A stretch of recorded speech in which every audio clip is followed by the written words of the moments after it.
आज हम इतिहास के एक ऐसे चैप्टर को खोलने वाले हैं जो बाहर से जितना शांत दिखता है, अंदर से उतना ही बड़ा तूफान अपने अंदर समेटे हुए था। जरा सोचिए मक्का के उस शुरुआती दौर के बारे में। एक ऐसी जगह जहां बाजारों का लगातार शोर है, काबा के आसपास मूर्तियों की पूजा हो रही है और अलग-अलग कबीलों का अपना एक बहुत गहरा, सदियों पुराना घमंड है। ये एक ऐसी सोसाइटी थी जहां ताकतवर और अमीर लोगों का ही दबदबा था। स्टेटस और पैसा ही सब कुछ था। एक आम दिन में मक्का की गलियां बिल्कुल ऐसी ही शोर शराबे और दिखावे से भरी होती थी। लेकिन क्या आप जानते हैं, इस बेहिसाब शोर के ठीक बीच इसी शहर में एक ऐसी खामोश शुरुआत हो रही थी जिसने आगे चलकर दुनिया के सदियों पुराने ढांचों को हमेशा के लिए हिलाकर रख दिया। अब यहाँ एक बहुत ही इंटरेस्टिंग कॉन्ट्रास्ट है जिसे समझना जरूरी है। एक तरफ है मक्का का वो लाउड एलीट डोमिनेटेड सोसाइटी जहां दिखावा ही ताकत का पैमाना था, और दूसरी तरफ एक बिल्कुल शांत हिडन मूवमेंट की शुरुआत। देखिए, इस नए दौर का आगाज किसी चौराहे पर खड़े होकर किए गए ऐलान या जश्न के साथ नहीं हुआ था, बल्कि इसकी शुरुआत बिल्कुल गुप्त रूप में उन्हीं ताकतवर लोगों की नाक के नीचे हुई थी। एक ऐसा बदलाव जो शोर से नहीं बल्कि खामोशी से अपनी बुनियाद मजबूत कर रहा था। हिस्टोरिकल टेक्स्ट में इस दौर को इनिशियल फेज यानी शुरुआती दौर कहा गया है। प्रॉफिट मोहम्मद ने अल्लाह के इस नए पैगाम को लोगों तक पहुंचाना तो शुरू कर दिया था, लेकिन बिल्कुल चुपचाप। और सच कहूं तो इसके पीछे एक बहुत ही ब्रिलियंट रणनीति थी। ये कोई डर नहीं था, बल्कि एक हाईली कैलकुलेटेड टैक्टिकल मूव था।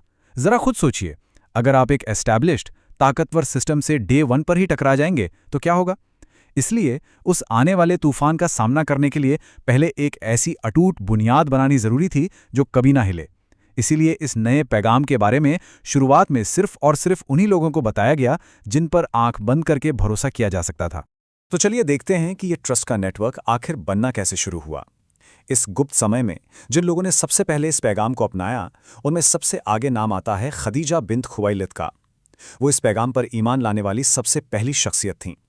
उसके बाद एक नौजवान अली इब्ने अबी तालिब का जिक्र आता है, जो प्रॉफिट मोहम्मद के साथ ही बड़े हुए थे और उन्होंने इस सच्चाई को तुरंत पहचान लिया। और तीसरा सबसे बड़ा नाम है अबू बकर का, एक ऐसे ईमानदार और रिस्पेक्टेड व्यापारी जिन्होंने बिना एक पल गवाए इस संदेश को स्वीकार किया।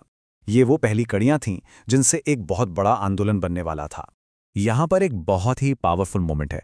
खदीजा बिन खुवैलिद का ये कथन, मैं गवाही देती हूँ कि आप अल्लाह के रसूल हैं, ये शब्द दर्शाते हैं कि उन्होंने बिना किसी हिचकिचाहट के पूरी कन्विक्शन के साथ इस संदेश को अपनाया। किसी भी नए आंदोलन के शुरुआती गुप्त दायरे में इस लेवल का अनक्वेश्चनिंग विश्वास होना अपने आप में एक बहुत बड़ी बात है। उनका ये अटूट इरादा ही था जिसने उस छोटे से समूह के अंदर एक ऐसी ताकत भर दी जो आगे चलकर सबसे अहम साबित हुई। अब आप सोच रहे होंगे कि आखिर ये नया पैगाम इतनी तेजी से लोगों, खासकर मार्जिनलाइज्ड लोगों को अपनी तरफ क्यों खींच रहा था। इसके कोर प्रिंसिपल्स को जरा गौर से सुनिए। अमीर हो या गरीब, सब बिल्कुल बराबर हैं।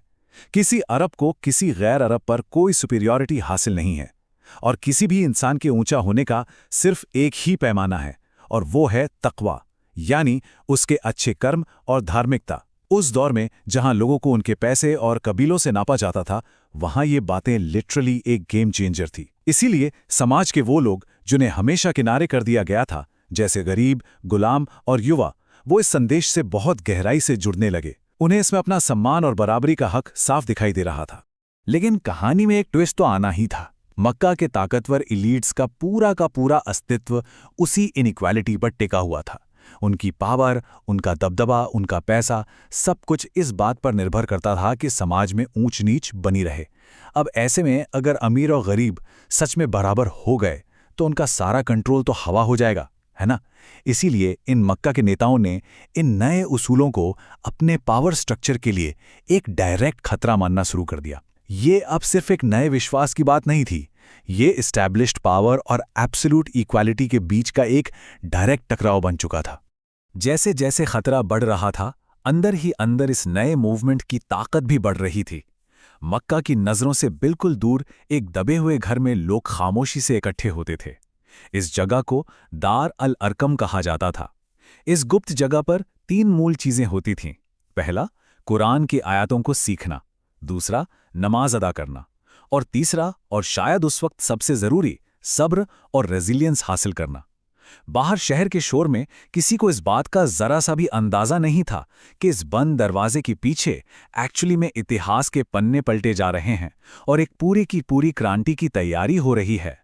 तो अब सवाल ये उठता है, क्या होता है जब किसी सदियों पुराने ताकतवर सिस्टम को अचानक एक ऐसी हिडन रेवोल्यूशन के बारे में पता चलता है जो उनकी पूरी बुनियाद को हिला सकती है।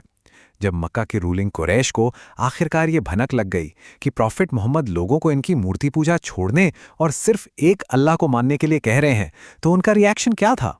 जैसे उम्मीद थी, उनका गुस्सा आग की तरह भड़क उठा और उन्होंने इस क्रांति को शुरुआत में ही कुचल देने के सारे हथकंडे अपनाने शुरू कर दिए। कुरैश ने इस बदलाव को रोकने के लिए एक पूरी स्ट्रैटेजी तैयार की। उन्होंने सबसे पहले साइकोलॉजिकल वॉरफेयर का इस्तेमाल किया, यानी व्यापक रूप से मजाक उड़ाना। जब मजाक उड़ाने से बात नहीं बनी तो उन्होंने झूठा होने के आरोप लगाए और बात यहां तक पहुंच गई कि उन्होंने प्रॉफिट मोहम्मद को पागल और जादूगर तक कहना शुरू कर दिया। ये सब दिखाता है कि उस समय का पावरफुल सिस्टम इस नए पैगाम से अंदर तक कितना हिला हुआ था। उनका एक ही मकसद था, लोगों को किसी भी तरह डराकर या भ्रमित करके इस मूवमेंट से दूर रखना। लेकिन इन लगातार हमलों, गालियों और तीखे वारों के विपरीत जो रिएक्शन आया वो सच में हैरान करने वाला था। एक बेहद शांत जवाब, मैं तुम्हारे लिए भलाई चाहता हूं। जरा इस कॉन्ट्रास्ट को ऑब्जर्व कीजिए। एक तरफ कुरैश का भड़कता हुआ गुस्सा और डेस्परेशन, और दूसरी तरफ प्रॉफिट मोहम्मद का ये बेहद काम और स्टेडफास्ट जवाब। यहां ताकत का प्रदर्शन शोर या गुस्से से नहीं, बल्कि इस अटूट शांति और अपने पैगाम पर अटल विश्वास से हो रहा था। पर जल्द ही बात तानों और गालियों से आगे बढ़ गई। इतिहास का यह हिस्सा बहुत ही दर्दनाक है। वर्बल मॉकरी अब ब्रूटल फिजिकल परसिक्यूशन में बदल चुकी थी। और टारगेट कौन थे? सिस्टम ने उन लोगों को चुना जो सबसे कमजोर थे, जिन्हें खुद को डिफेंड करना सबसे मुश्किल था, यानी गरीब और गुलाम। उन्हें मक्का के बाहर रेगिस्तान की खोलती हुई रेत पर लिटाकर भयानक यात्राएं दी जाने लगी। ये वायलेंस उस इलीट क्लास की फ्रस्ट्रेशन का एक क्लियर थप्पा था, जो अब इस नए ईमान को तोड़ने के लिए किसी भी हद तक गिरने को तैयार थे। इन्हीं भयानक यातनाओं के बीच से एक ऐसी आवाज उभर कर आई जो आज तक लोगों को इंस्पायर करती है। जरा उस मंजर को इमेजिन कीजिए। बिलाल इब्न रबाह, जिन्हें तपती गर्म रेत पर घसीटा जा रहा था, उनके सीने पर एक बेहद भारी पत्थर रखा गया था ताकि वो अपना नया विश्वास छोड़ दें। लेकिन इतनी भारी पीड़ा में भी उनके मुंह से क्या निकलता है? सिर्फ एक शब्द, आहद। आहद यानी अल्लाह एक है। ये कोई आम किस्सा नहीं है। ये इस बात का प्रतीक है कि इंसान का विश्वास कितना अटूट हो सकता है, और जब इंसान सच के साथ खड़ा हो तो फिजिकल टॉर्चर भी उसकी आत्मा को नहीं तोड़ सकता। और फिर यहां एक ऐसा कंपैरिजन देखने को मिलता है जो सच्चाई की जीत को साफ दर्शाता है।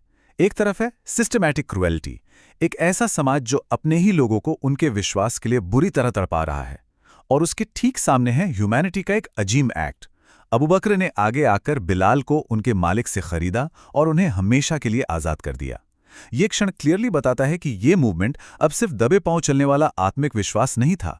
ये मक्का की गलियों में इंसाफ, मानवता और बराबरी का एक लाउडली गूंजने वाला एक्शन बन चुका था।